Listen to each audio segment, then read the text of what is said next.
for the hottest news out of the obstacle racing scene? Want to stay up to date on the freshest info, the latest podiums, and hear interviews with the who's who in OCR? Well, you've come to the wrong place. Well, some of that you'll find here. But we're not the media.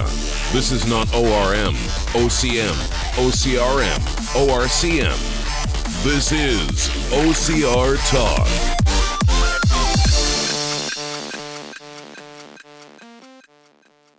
Hello, this is Jason Dupree. And I'm Anna Landry. And this is OCR Talk episode number 42.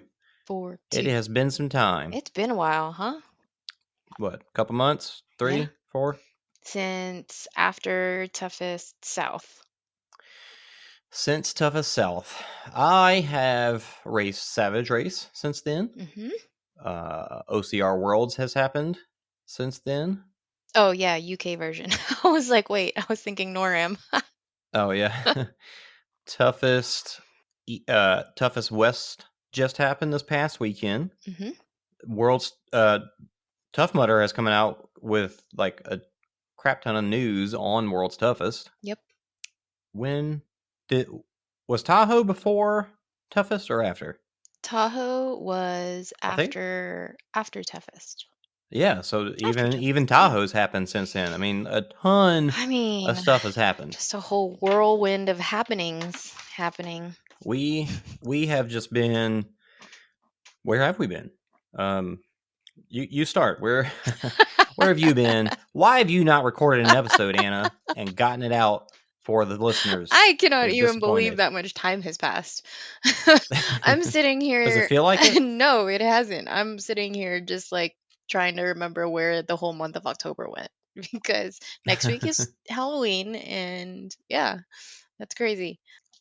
But I was signed up for Savage Race because I had a code from whenever it got flooded, and I had signed up for the same Dallas race that you did, but I had to give up my code, and I gave it to Kevin because I didn't want it to go to waste. So I believe from the experience that I had and racing some with Kevin, he enjoyed himself, had a good time, so it went to good use. Awesome. Kevin actually hadn't really he's been focusing on school for a good solid year, and he really hasn't raced a ton, so he was really excited to get back out there and do some of that. Yeah, that's awesome. I know Kevin Harkins, that is. Yeah, I know he's been busy with school stuff. He's always posting about like his classes and all that good stuff that he's been involved with.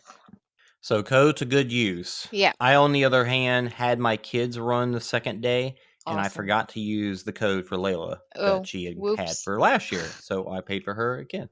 Awesome. So what else? What else been going on? I know you were going to run Ragnar. Yeah, I was going to run Ragnar, and then my daughter had a crazy skateboarding accident because she just started skateboarding.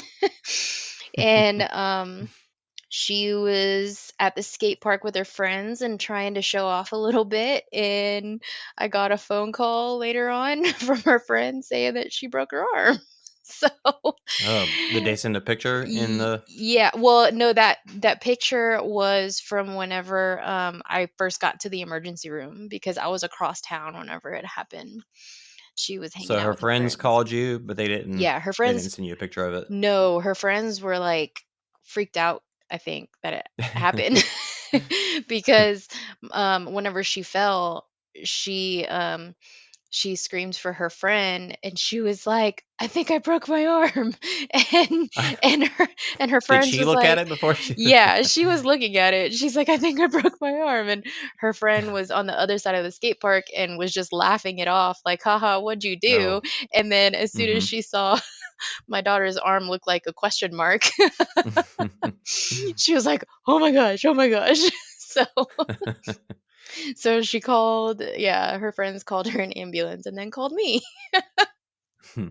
So that's always a phone call you want to get in the middle of the afternoon.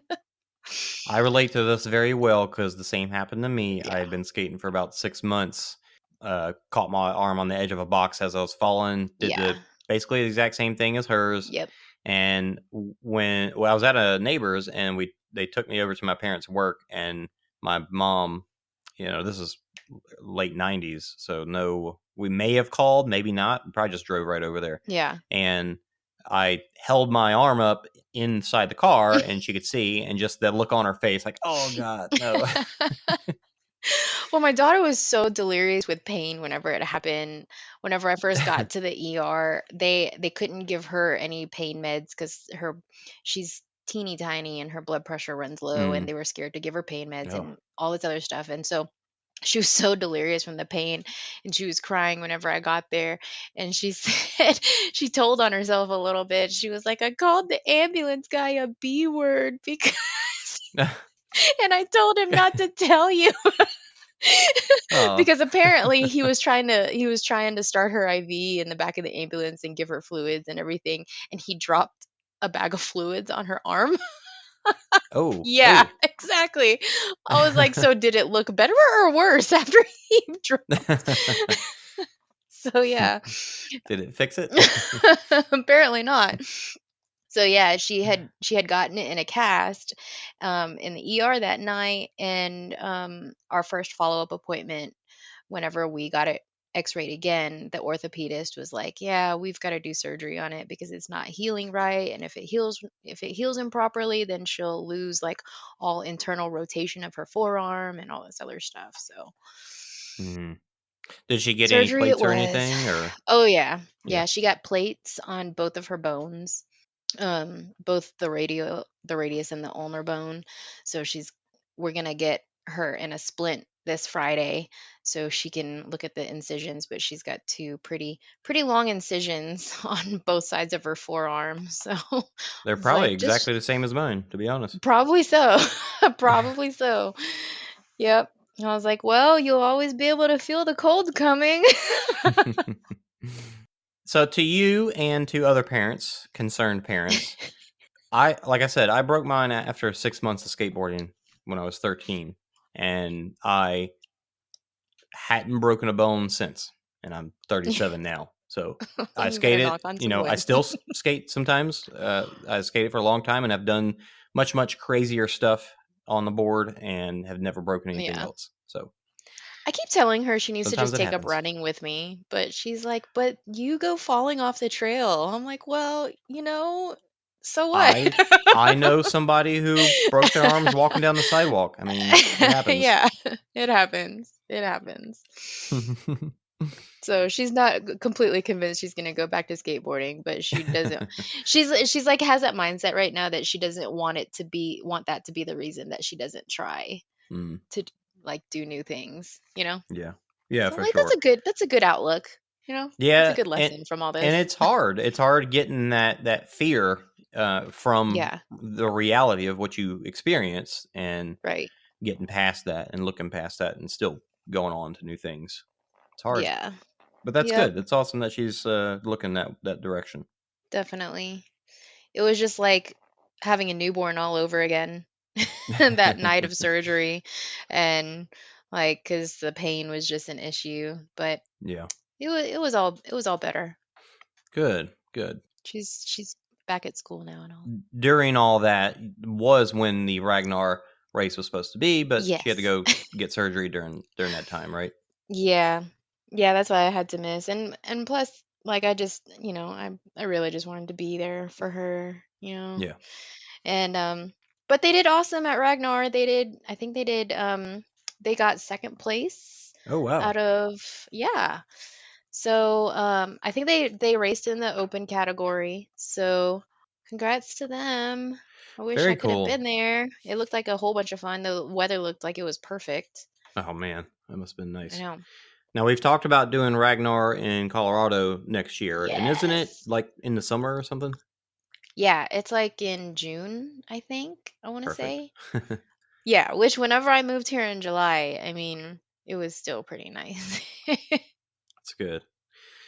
Yeah, that's gonna be really cool. Yeah, I can't wait. Yeah, so I had Savage Race, one of those weekends that we've missed here, and it was actually I raced the first day and did okay, made it through all the obstacles fine. Didn't necessarily run my best, but it was all right. The second day brought the kids out, and in the past I've always gone and had April and the kids come out with me or right behind me. And then they're waiting for me to finish. And then I run with them. And then I go back out and do another lap and they leave on their own. Here, we brought them out the second day.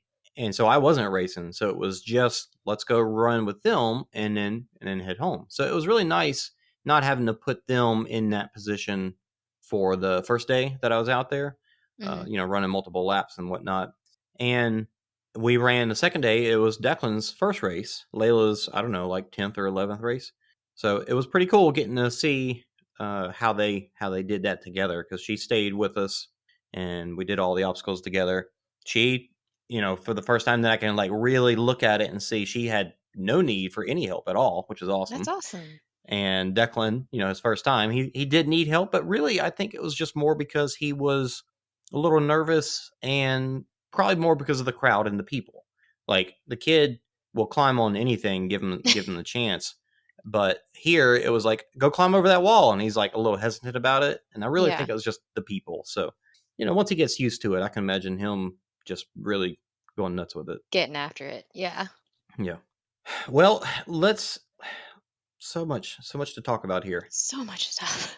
I've rearranged a few things, and now I'm trying to decide where I want to start.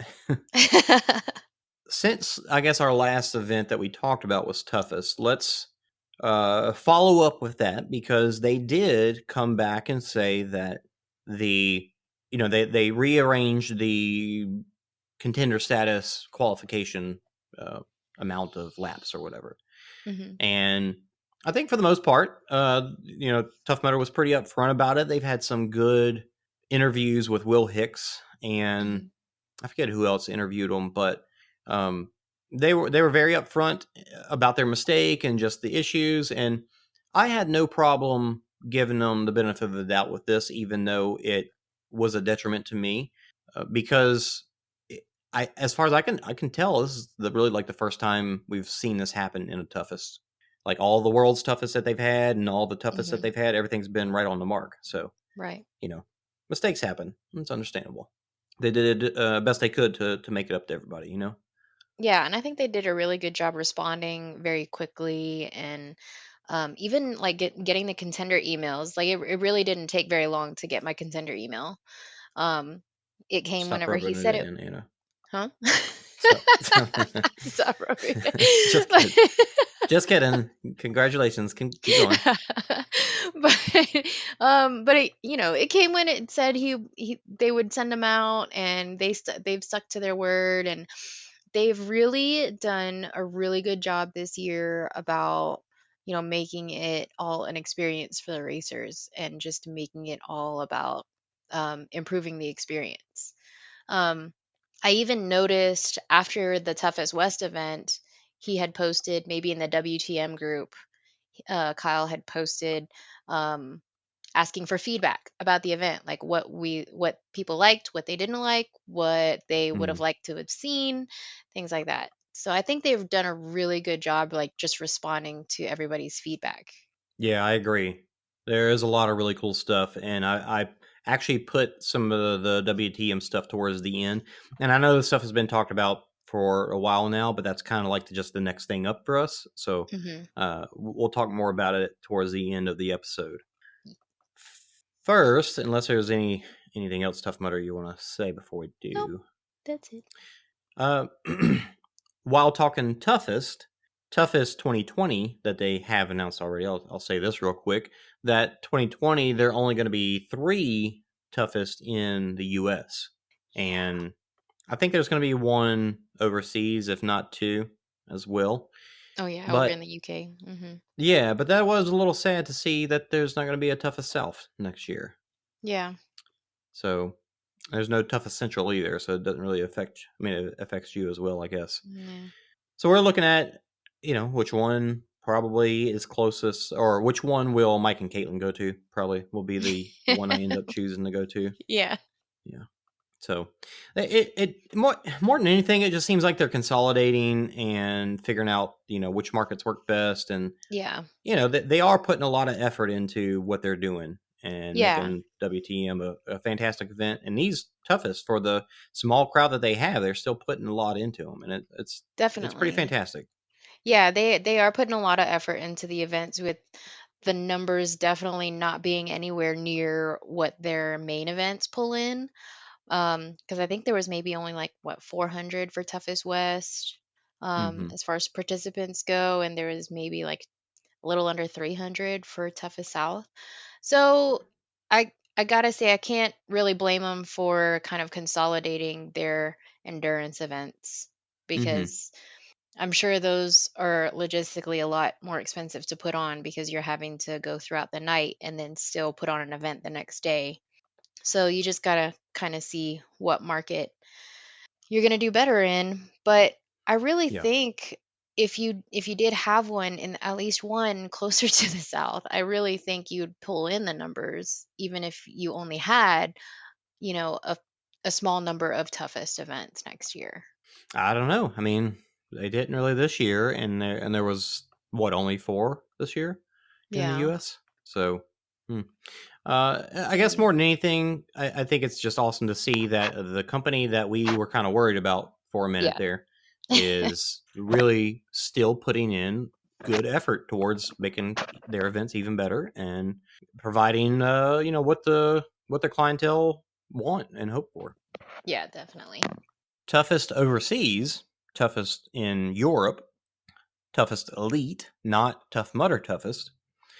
They actually, I feel sad that I don't see more about their stuff, and I have to look this up to see it, because we really, as much time as I spend in the OCR Discord, it seems like there are a lot of Europeaners in there, but it seems like we're still a little out of touch with what's going on in the OCR scene in overseas anywhere really. Hmm.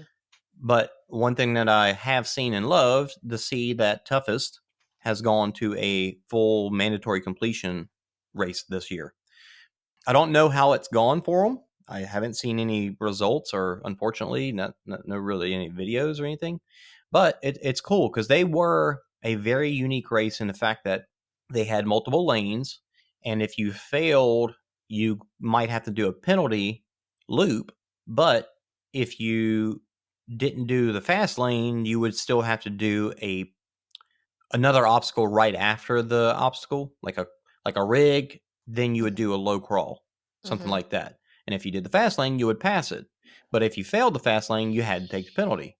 But I think if you failed the normal lane, you could retry it. But now it's just straight up. If you try the fast lane, you can still retry. You just gotta, get in the queue. And I th- I think they do have penalty loops, but they're only for like the open waivers. Yeah, and that race has always been more of like a more catering to um more competitive OCR athletes, I I guess. I mean, maybe, but really, I think the truth is that we don't know what it's like from the open waiver experience over there, because I've never heard or talked to anybody that's done it. That's done an But open as far as waiver. I know, I mean, it's no different than like Spartan. Like, you've got the big elites, and Hmm. honestly, their elite crowds are way smaller. Yeah. But they've got a cool qualifying system where you have to run in the, basically, like, think of Spartan age group. You got to run in the elite qualifier wave, Hmm. and you actually have to qualify to get into that wave too, which is really cool. Which is kind of Um, the way Spartan is moving now.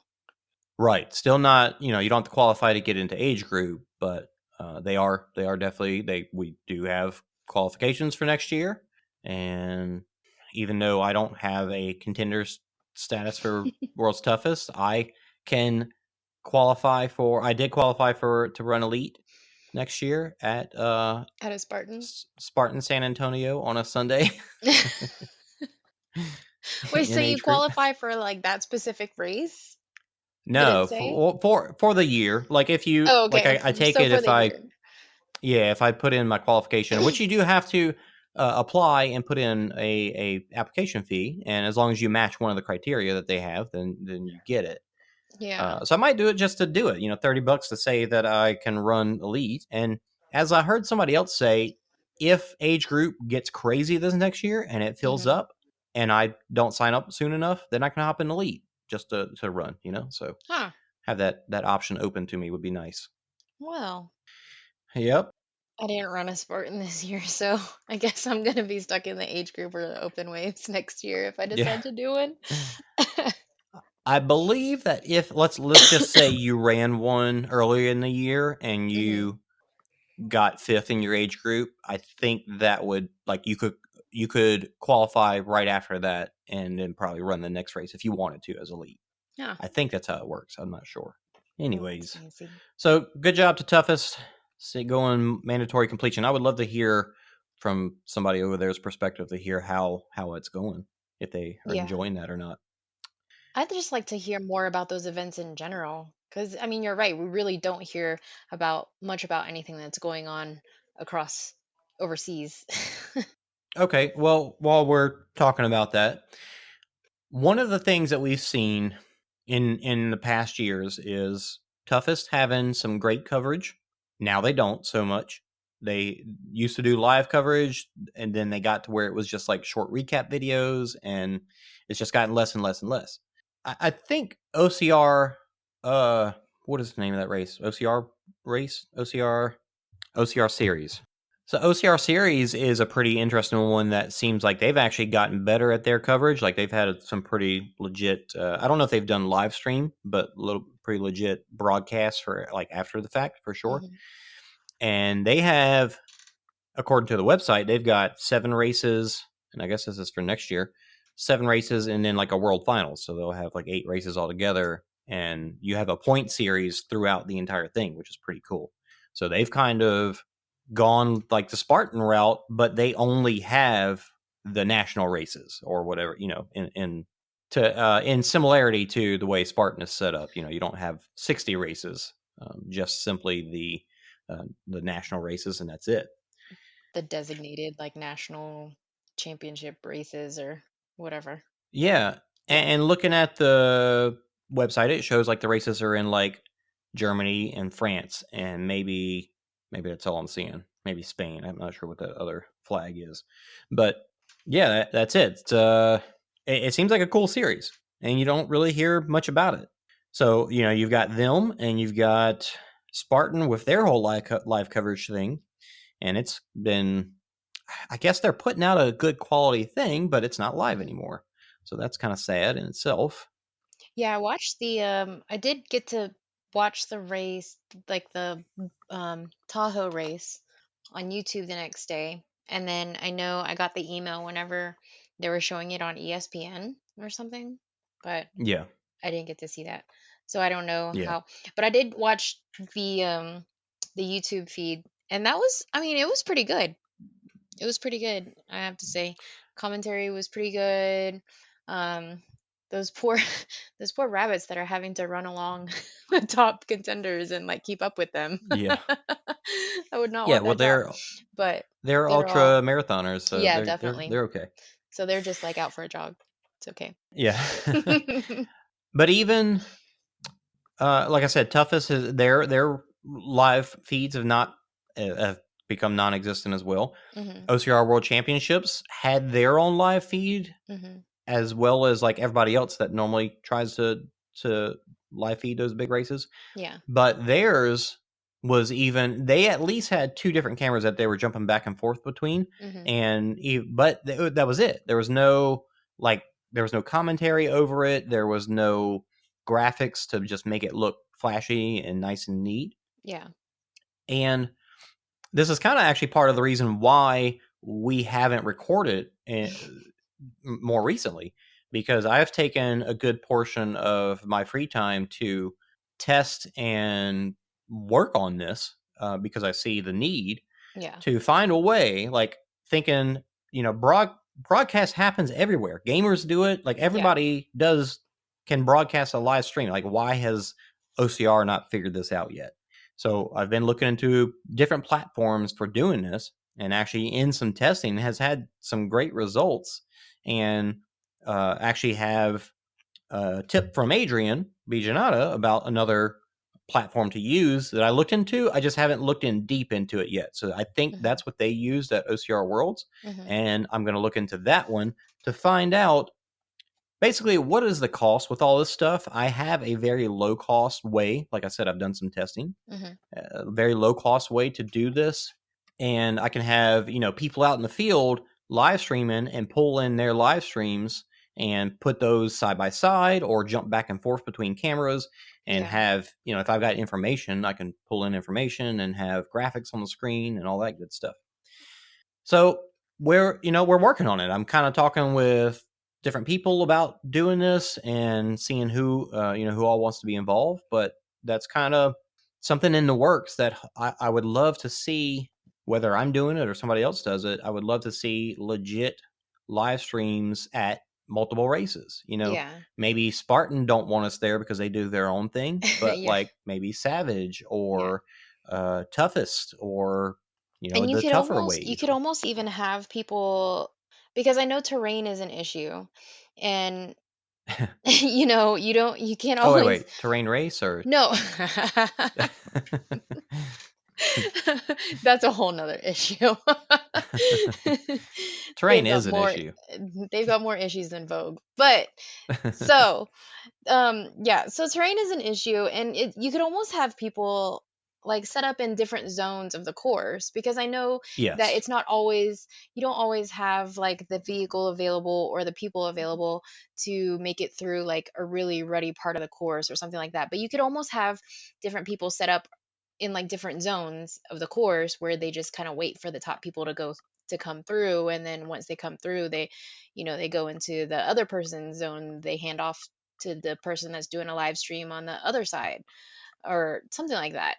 Right, and it can easily jump back and forth between their cameras, and that's what I've really thought about a lot of the logistics like that. Like, you can't really just leave it up to those people that are out there to get the best spot and figure it out. Yeah. Like, somebody has to coordinate the whole thing, and if you've got a map and an understanding of the space, if it's on a mountain, like what's the best way to get up to here and stuff like that, then it doesn't take much. 2, 3, 4 people, like for a big, like a 15K, 4 people is more than enough probably to cover all of the good obstacles and even catch some trail running. Yeah.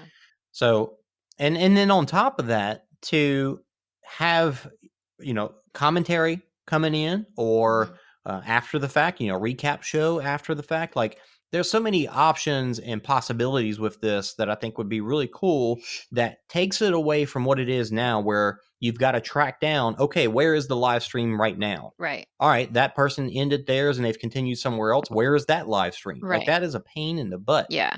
But if you can get one link and that's where everybody's going to, or as is available nowadays, you broadcast to every freaking platform there is through one stream. Yeah. And, that way everybody can see it. So that's something I'm working on. And I really hope to be able to help provide that for next year. That's awesome. Is there like a universal streaming thing where you can start streaming just on one platform and it automatically posts to like all your social media platforms? Yeah, there are some that do that. I've actually looked into one. The one I've used is called Restream, and it basically you're streaming to them, and then it's going to all the other places that you set up within there. Nice. Now, the broadcasting platform that I've used has a similar setup, just not as many. Like, it doesn't go to as many places. So, hey, have you heard about Anchor? You probably haven't heard about Anchor yet, so let me tell you about it. Anchor is the easiest way to make a podcast. You probably hear other people talk about how they make podcasts. If they say it's easy, they're crazy. All of their methods are really hard and complicated, but Anchor, super simple. First off, it's free. They have creation tools that let you make the podcast right from your phone. You don't even need a computer. This is 2019. Who uses computers anymore? Anchor distributes your podcast on all the other platforms. No need to go do all that complicated searching and hosting and posting. Hosting and posting. They do it for you. You can also make money from your podcast. Well, I mean, that's what I'm doing right now, because you're listening to this ad.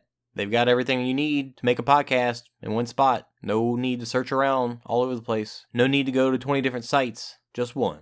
Download the free Anchor app or go to anchor.fm to get started. Bet you thought I was going to sing right here, didn't you? I had a pretty good story that I shared about Layla to a friend who had gone through something recently.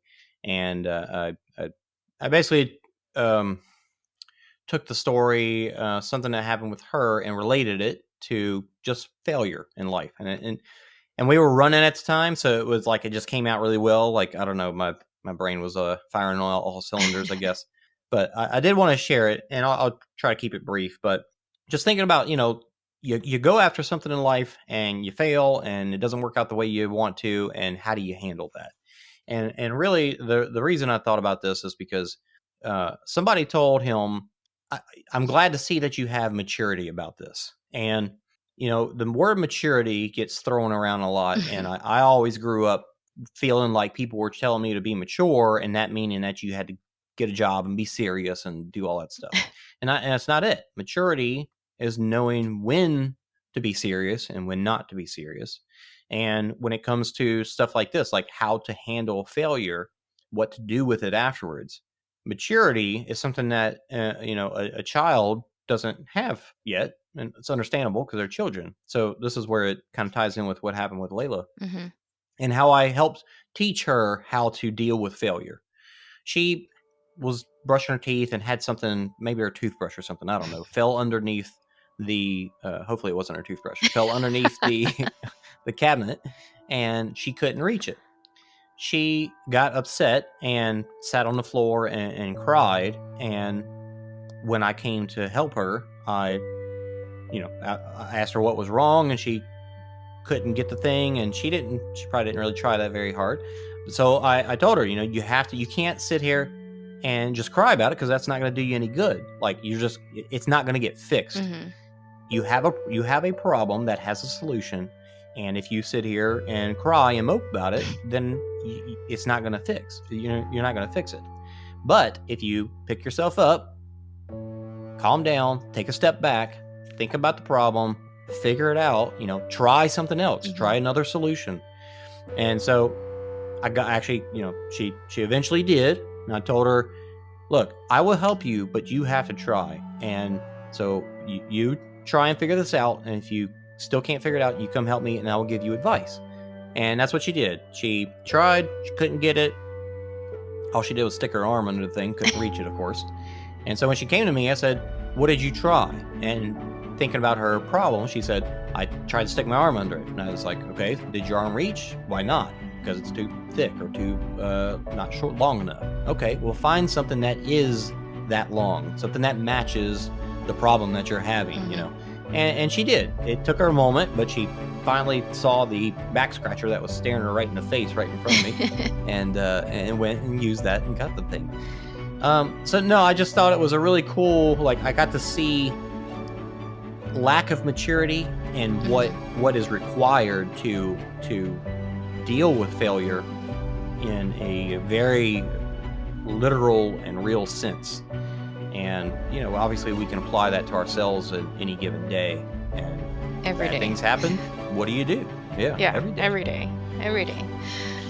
You've got a problem, there's a solution. You just got to find it. Absolutely. And that's another part of it too, is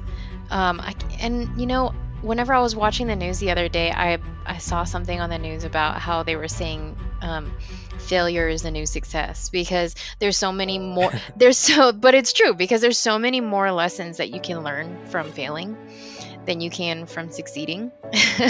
Because when you succeed, it's like, oh, all my hard work paid off, I did everything right and I succeeded, and you just kind of walk away with that. But then whenever you fail, you're like, you kind of go back to the drawing board and you're like, okay, what could I have done different, and you start kind of analyzing everything that could have went wrong or that you could have improved.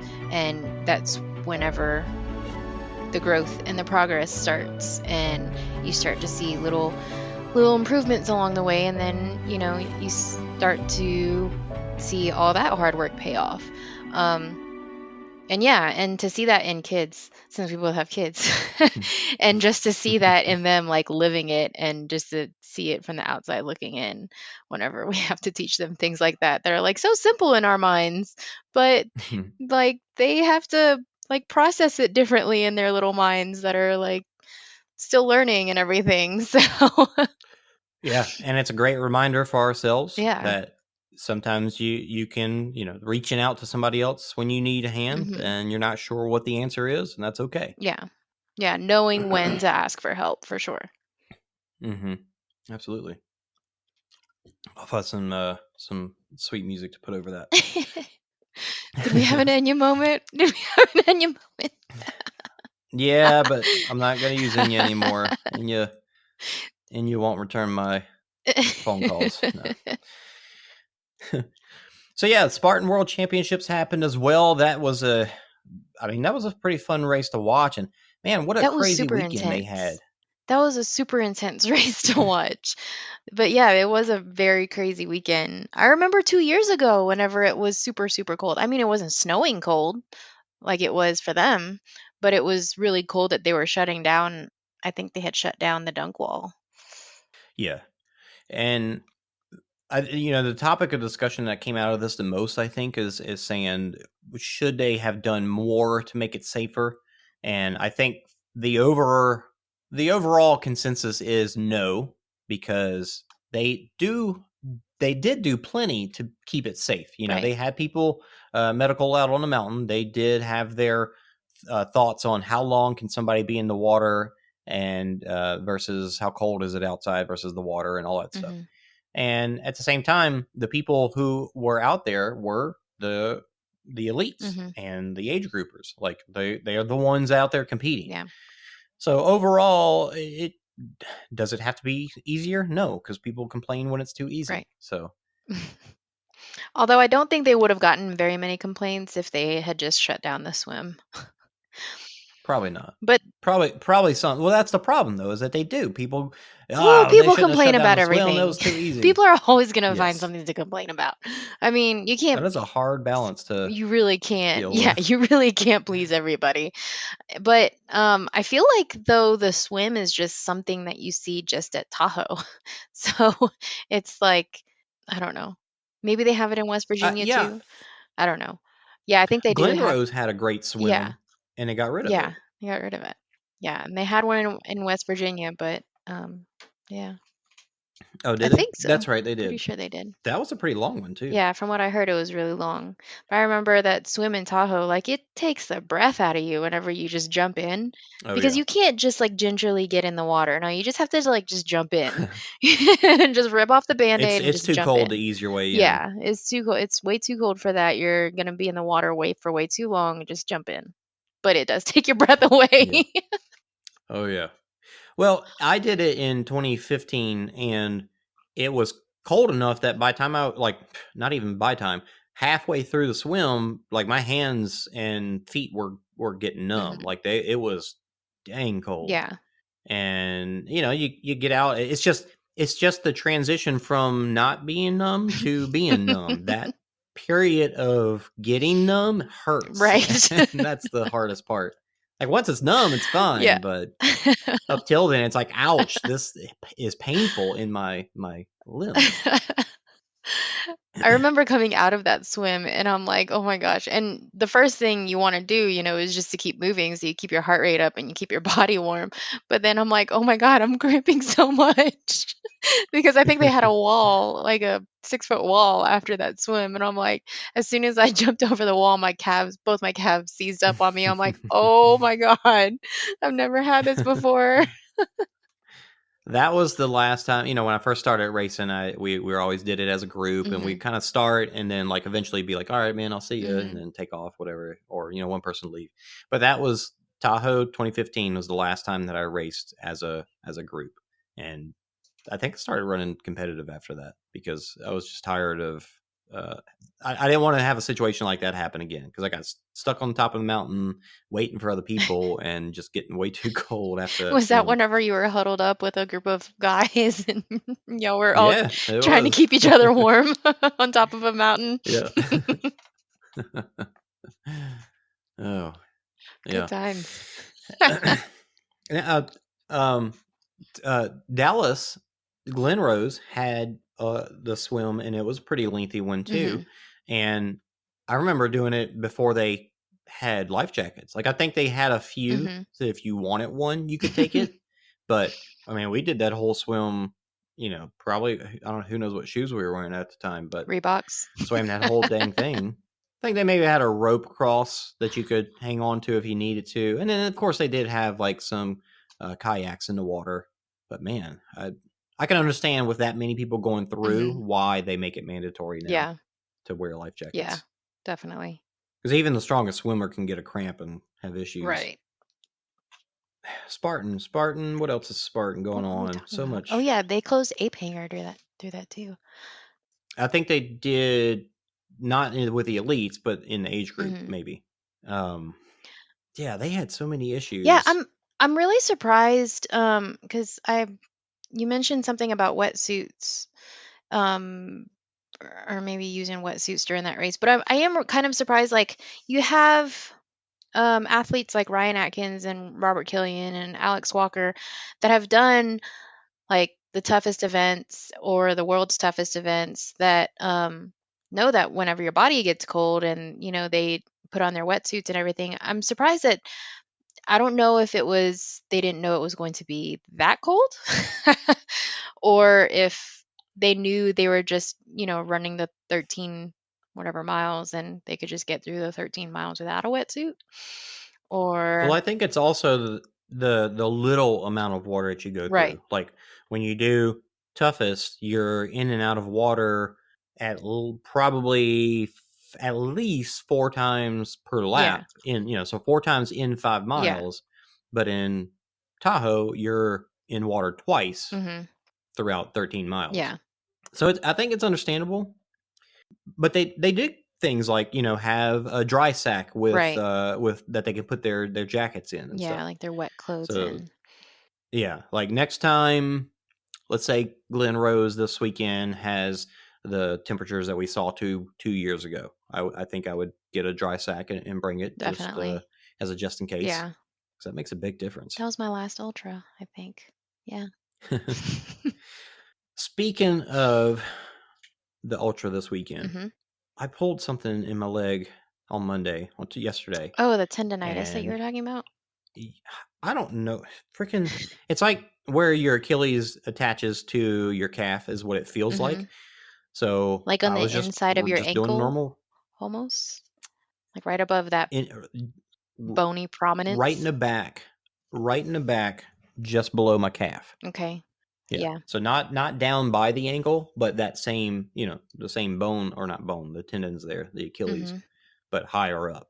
I was just running just like normal, nothing crazy, and then it just started having a pain there, and then it got very quickly. It got to where it was like, oh no, that's too painful. That's not right. Have you taken a lacrosse ball to it? I haven't. I mean, I've been stretching and trying to rolling, work it that way, but there's something pulled. It's a weird situation. Like I can squat fine, I can walk around fine, I can stretch it in any which way fine, no problem. It's whenever I put pressure on it, like I'm you're running. when you're running and yeah. Because I've been working with this personal trainer at 24-Hour Fitness. Sorry, Miles. But no, she has me roll a lot and gets like the lacrosse balls out, and then she showed me this technique whenever I was rolling out, because I get this weird thing whenever I do a lot of miles, and I just get this weird like soreness behind my knee, because we're finding that I'm kind of unbalanced, especially whenever I get fatigued. So I compensate, and that's where that pain in my right, because it's just in my right knee. So whenever I rolled it out on a lacrosse ball, I started with the foam roller, and then I had crossed my other leg so that it's on top of my right leg, so that it applies a little more pressure whenever I'm rolling on the foam roller. And then I progressed to the lacrosse ball, which put a lot more pressure on it while I'm rolling it. Okay. And yeah, it helped a lot. It helped tremendously, actually. Okay. I think I may have like legitimately pulled something and not just have there's nothing popped or broken or anything. So have you Googled it? I have. I haven't really found anything useful as of yet, but I'm gonna give it till I'm gonna rest it and keep stretching it and stuff till Thursday. Try to run on it and see how it is on Thursday. And if I can't do a good 4 or 5 miles without it bothering me, then I'm not going to run this weekend. Yeah, you don't want to risk it this close So, to November. yeah. Best to just rest it. Yep. It's unfortunate to not be able to get more training in through this time, but that's But one of the things that really, anybody that's had an injury knows. Yeah. that you gotta, yeah. you don't want to make it And worse. we're less than 30 days out to WTM. Right. And the lady that I meet with every week, she's like, you're not really going to get any gains this last month of training. So you're maybe going to have like maybe 2 more weeks of solid working out before you start to taper. So, I mean, Mm-hmm. really, you're not going to lose that much by missing a weekend Yeah, and resting it and rolling it and doing what you need to like recover. Yeah. If you haven't listened to it yet, the OCR report, Will Hicks did an episode with Yancey Culp asking that Oh, exact yeah. same question. What do you do for the month leading up to World's Toughest Mudder? So they actually goes through some pretty like, what do you do 30 days out? What do you do 2 weeks out? What do you do a week out? What do you do the morning of? Like they go through the whole gamut of possibilities, and it's a good episode for sure. Yeah, I meant to listen to that this morning, but then I ended up listening to my friend David's podcast that he just started. What is he doing the podcast on? So David Terrio, he's an ultra runner. He's done a whole bunch of ultra marathons and 100-milers and done very well. He's Cool. on the ultra red team with us too. But next year he's going for the Triple Crown of ultra running, which nice. is 3 straight months. So there's I can't remember what the races are called, but it starts in August and it's 3 200-mile races. Oh man. And they're all back to back. It's like August, September, October. Jeez. Because I can't remember what the first one is, but I want to say it's the Tahoe Trail 200. And then there's another 200-mile race. And then it ends with the Moab 240. Wow. So if anybody can do it, though, it's him. But, good old Louisiana boy who started running and he's now like a really badass ultra runner. So shout out to him. He just started. He usually does like race recaps after he does races. Okay. And he would do blogs, but then he started a podcast. So, because everybody's got a podcast. Yep. But it's called David Terrio. Okay, David Terrio, and what's it called? Yep. Run the Riot podcast, because his last name's Terry. Yeah, Run the Riot. Because his last name's Terrio. Right. But it looks like the Riot. Yeah. And he's got that thick Cajun accent that comes out sometimes, and I'm like, oh, that kind of makes me homesick. Cool. So yeah, I'll have to check that out. Yeah, he's only got a couple episodes out, but it's pretty good stuff. Speaking of ultra, I have come to a couple of conclusions after Toughest and coming the weeks since then. I don't believe I'm going to be running in ultras at World's Toughest. Sacrilege. I just haven't been entirely pleased on long runs, like with heavy mud, with any of the. It's like the King MTs. With any of the models, the different. Yeah, so King MTs are great for shorter races and mud, and then the Long Peaks are great for longer races with not so much mud. But yeah, I haven't found any model that. I mean, I haven't tried the Superiors, but I haven't found a model that takes both of those things well. Yeah.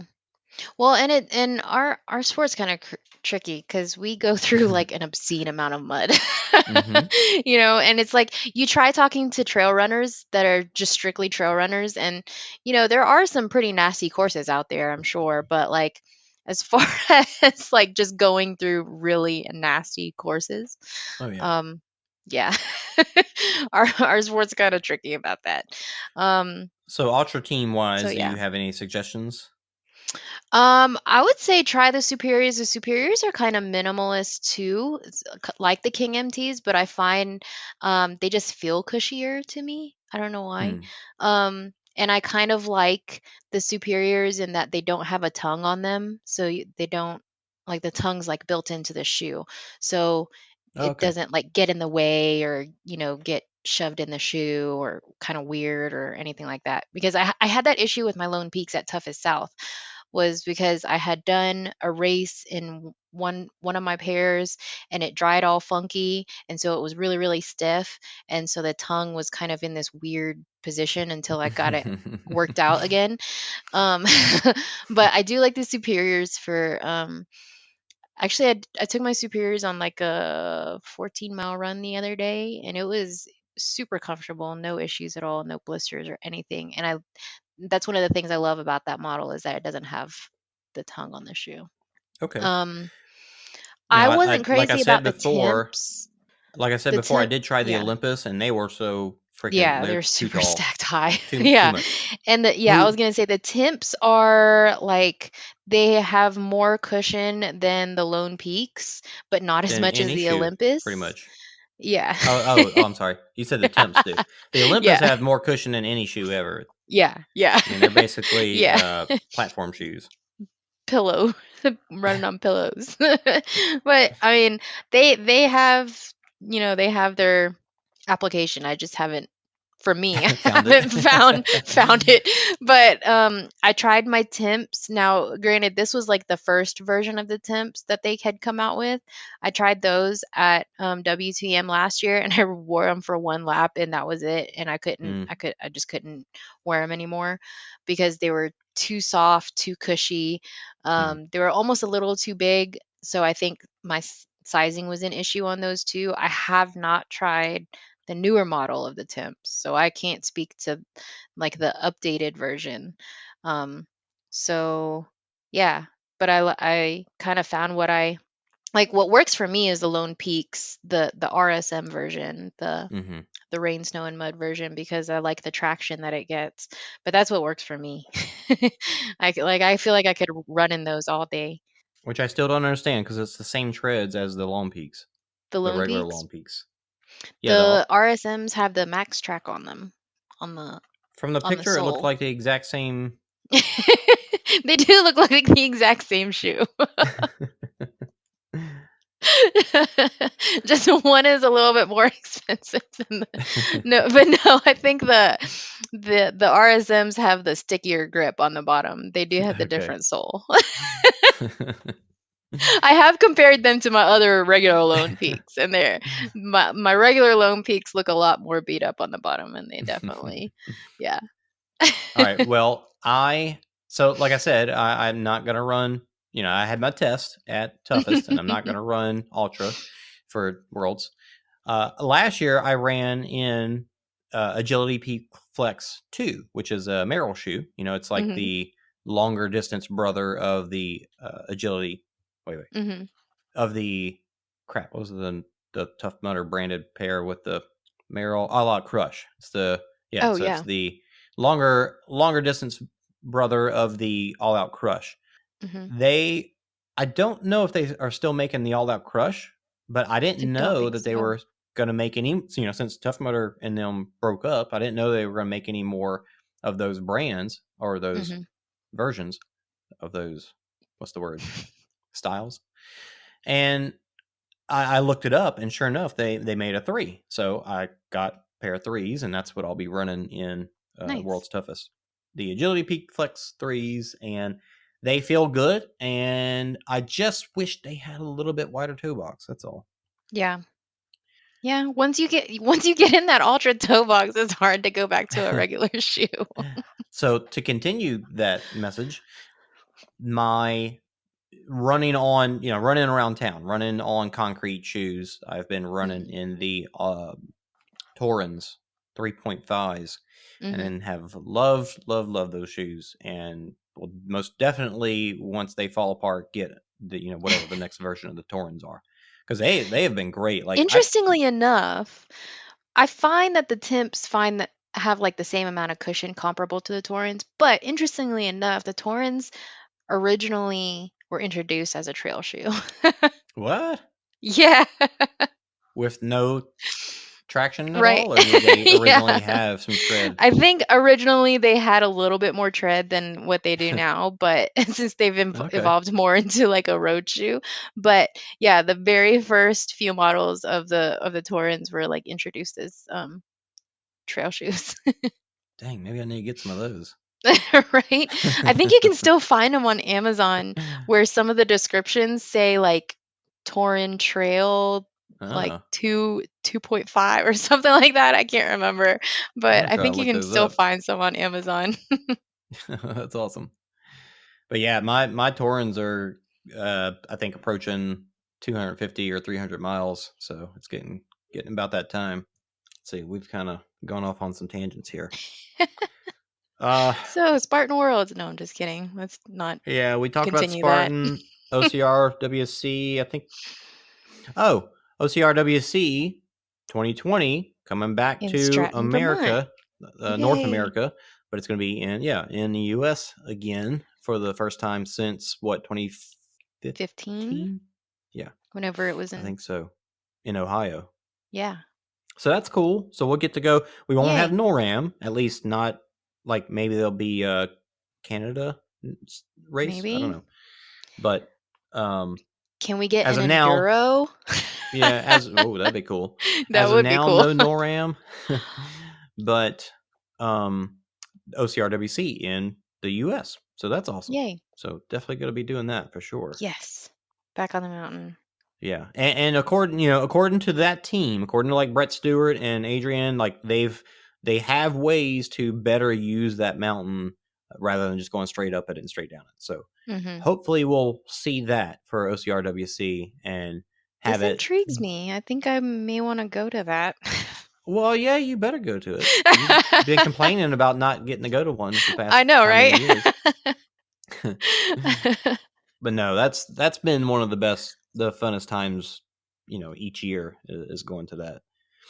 Especially, hanging out with Mike and Caitlin, and Yeah. like we hung out with Javier a bunch this year, and it's good. Awesome. I've never been to Vermont. It's so tiny.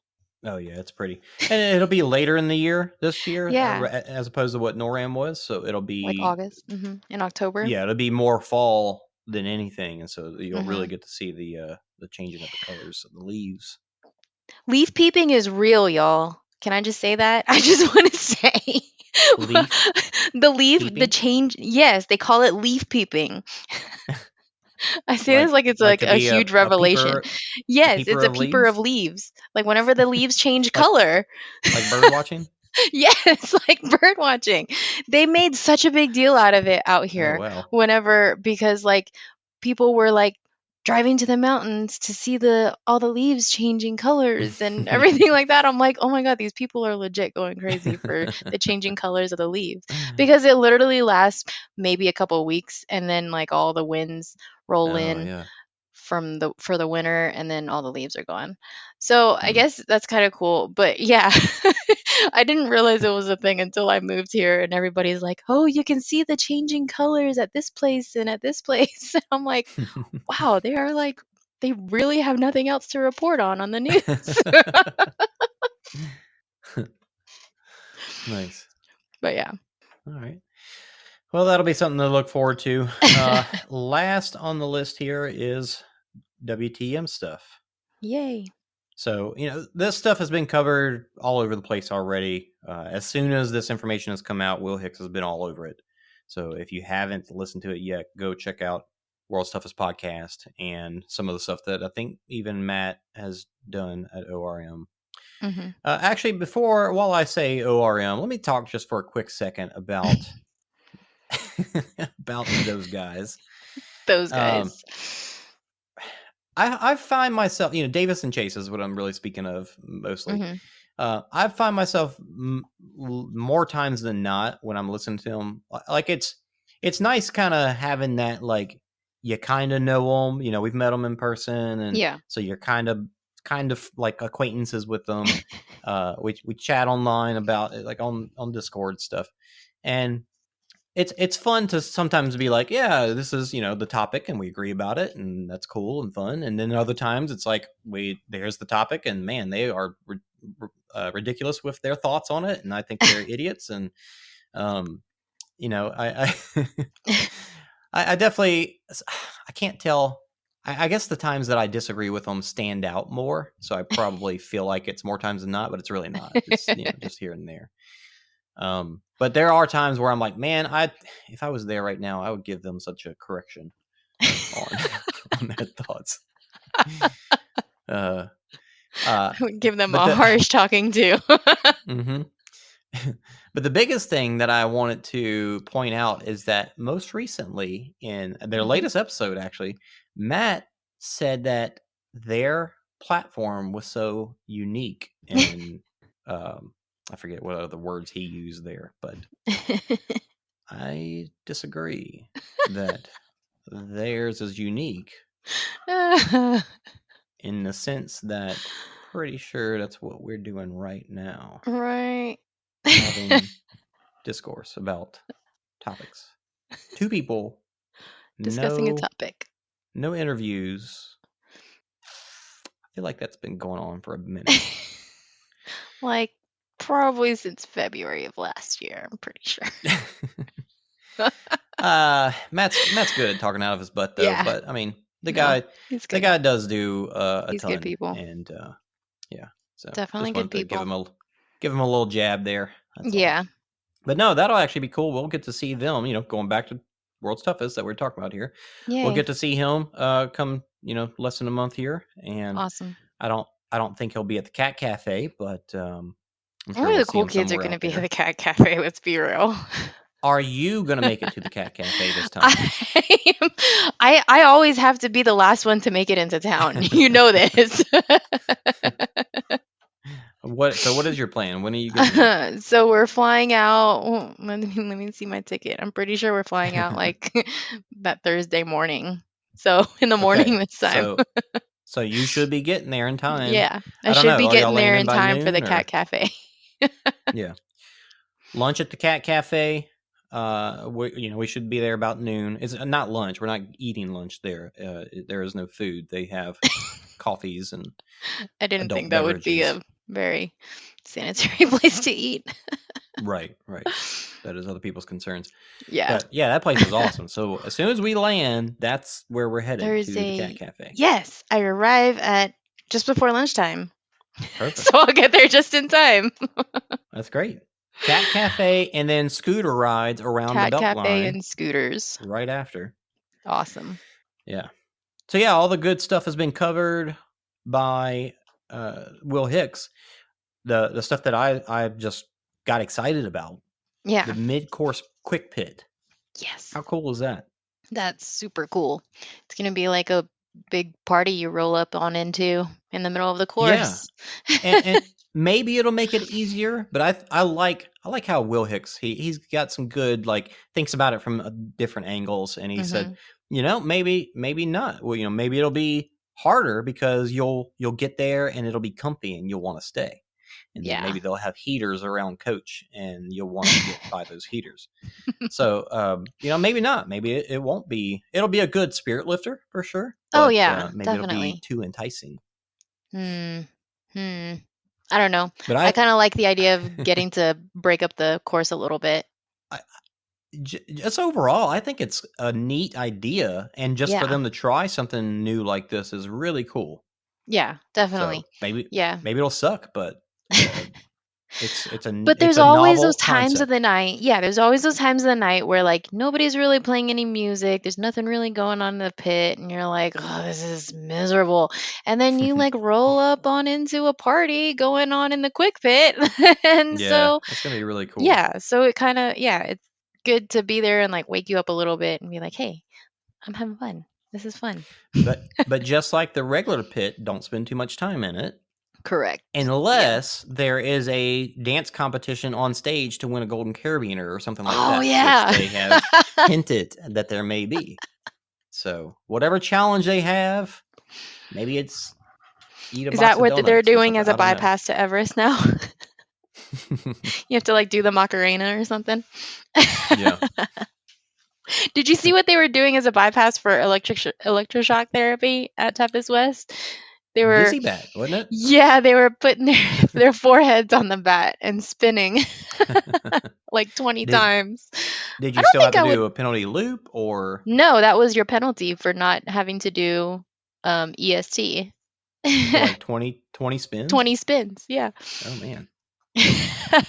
Yeah, shoot. That's pretty good. They've Kyle McLaughlin. He's been McLaughlin. He's been saying that they've got some pretty interesting / nasty stuff up their sleeves for penalty loops.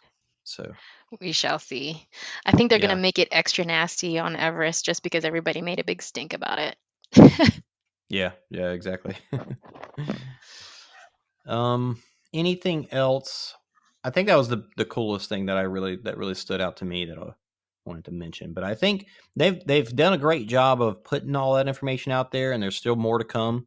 I'll probably look to try and record one more time before World's Toughest to talk about a lot of that stuff, and of course it'll be covered elsewhere. But we'll be too excited, so we got to talk about it. Anything? I'm looking through these notes real quick just to see anything else. Oh, the pit selection itself is just the newest, coolest. Like, I love the fact that they're integrating technology into this, and instead of us running out there and having to do a big old far and away moment and punch our horse in the face and stab the flag into the ground, you get to actually just pick out your spot online, and I love that. It's based off of your contender status or whatever other status you have. Yeah. And we're hoping that once it opens up, like we've got, for anybody interested, we've got a pretty fun group. I think we've got myself, you, Mike, Stefano, and Javier Escobar all pitting and staying together. And so since you and Javier have contender status, you two guys are going to get a good front row seats for us. And then me and Mike will get a couple spots together. Maybe, I don't know. Oh yes, that too. Like the whole pit is going to be not the whole pit, the but horse stables. Yeah, there's going to be big open space. That's covered for the pits. Like, that's crazy. And no horse poop. Have they promised that? Yeah, I think I heard Kyle mention that to Will. No horse poop. It's going to be clean. Covered pit spots, even if it's a gorgeous time, that's still really awesome that they're doing that. And purposely to get everybody in a space that even if it does get wet and nasty, that everybody's not going to be in a marshy, nasty spot. Yeah. Everybody will be nice and dry. They said that the walk from the parking lot to there will be longer, but I think it's totally going to be worth it, and I'm pretty excited about it. Worth it. Can we name our pit spots, our mashed up pit spots, the Eco Bar? Yeah, I like it. And somebody can bring our pit crew can have shots of coffee to pass out or something. I don't know. Yeah, that'd be pretty cool. We'll discuss that some more in the our WTM group. So we're hoping that works out. That we'll have our space where we can store stuff. Maybe have the tents in mine and Mike's space, and then y'all's space will just be like where all of our gear for transitions and all that good stuff is. Definitely. I've got a bigger tent this year. Not a 50% tent. Yeah, and that stuff, it's hard to say. Like, I guess you always want it there in case somebody needs it. Like, especially for the pit crew, if they need to get comfortable, then we want to have it there. But some people get crazy with those tents, man. They bring out the big guns. No, whenever we went camping, I wanted to buy a comfortable tent, so I got one that it's 10 by 10, so it can fit in the pit space. But more importantly, I can stand straight up in it without having to crouch down. Well, if you're bringing such, then I won't bring mine, and you can put your tent in my space, and then that way, if it's big enough, then anybody can use it. Yeah, I'll more than likely be bringing it. I'm going to try like hell. Well, yeah. So technology and covered dry spaces. How awesome is that? Bonus. Pretty excited. Lastly, unless you've got anything else, got two quick things. One, the Endure Elite code. I feel like I mentioned this, maybe not. The Endure Elite code has changed. It is now just OCR Talk. Gets you 10% off and gives us a little money for our giveaways. So if you want to if you are buying some, go ahead and save your tax at least, and help the show have fun giveaways. And on that same note, it is time for another giveaway. Mike and Caitlin got, Mike won the last one, and I sent both bib boards to them, and they got those. So I'm looking forward to seeing, whatever next race they do that requires a bib, seeing them post their bib boards with the OCR talk on it. But we gave away a tank top because it was, into the summer. Now it's finally starting to get cold. Now it's time to give away some warm clothes. This time we're going to give away a hoodie. Nice. From our little OCR Talk store, we've got several different options for hoodies. So we'll, whoever wins will get the options sent to them and color possibilities. One of them is like a zip up from the front, and it's got OCR Talk on the back. Other ones are pullovers that have OCR Talk on the front. So lots of different options, like men's cuts, women's cuts. They're all out there. So whoever wins gets their pick. Now, how to win? How to enter? I wish I could incorporate the Dallas Ultra into it, but I don't know if I'm going to be going or not. What's the temperature going to be for that? No, that's too easy. That's too easy to look up. We've got a minute until, the next episode, I think. So probably at least 2 weeks. Mm-hmm. I don't know. I got nothing.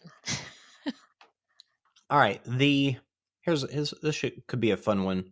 The World's Toughest, they always put out a puzzle every year. A puzzle piece. And they release pieces to decide to reveal the map. This year they have said on World's Toughest Podcast that it might be more pieces than we're used to in the past. So there might be more community challenges to reveal those pieces. Interesting. So the guess here is, how many pieces will it be? Now, we may not see the entire map until very close to World's Toughest, but we should know how many pieces it is based off of, in a general sense, off of how many, once they start revealing them, how many we get versus how many's left. So, which I think last year it was like something like 12 pieces or something like that. Something like that. So if it's more, maybe it'll be 24, maybe it'll be more or less. So that's kind of, shoot. If people guess the same thing again, that's going to mess us up. Well, just submit a guess. Even if you just submit a guess. We'll do that. If you submit a guess, and if there are multiple people that get it right, then to win that'll go into the wheel, the spinny wheel. Yeah. And the fun spinny wheel with the sound effects. Yeah. We'll give till our next recording. Yeah. So by the time we record next, which, somewhere around 2 weeks from now, and hopefully we'll have seen pieces start get released by then. And then that'll be, hopefully we'll have our answer by then. So you need to get in guesses. And if we have a legit answer by then everybody will know the answer, and you'll just all go into the drawing. Yeah. So submit guesses through direct messages, not in comments to anything. I don't want to have to keep track of all that. So it's got to be straight through email, Instagram, or Facebook. Instagram, Facebook. Slide that answer right into our DM. Why is that a thing? That's so silly sounding. No pics necessary or requested, please. That's another topic. Anyway, we're gonna we won't go there next time. All right, it is time for dinner. Yes, indeed. It's getting this chilly. has been fun. Glad we were able to catch up on all this stuff. It's been a minute. It's been a minute. Time to, I don't know. We still got another minute. So yeah. See you in the next minute, and we'll be back and go buy some Endurelite, get your training, just I don't know, get dialed in and start tapering soon. Yep. Sometime here. I'm excited to see everybody. I'm like super excited. Oh yeah, we're all pumped and jacked. ready Jacked on for it. entirely. All right, I Ref just code gotta OCR let my talk. leg heal up. Awesome. Yep. All right. All right, thanks for listening. Thanks, guys. Bye. Bye.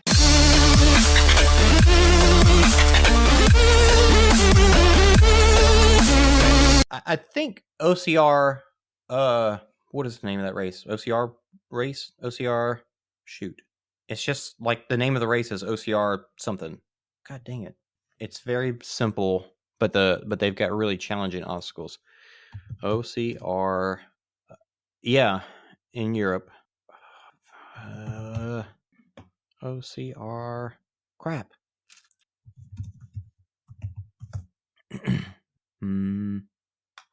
It's so basic it doesn't come up for any search. What is it? It's got to come up here. Come on now. Are you serious? It's like I can picture the logo and everything. It's just not coming to me. OCR series. Yes, that's it. OCR series.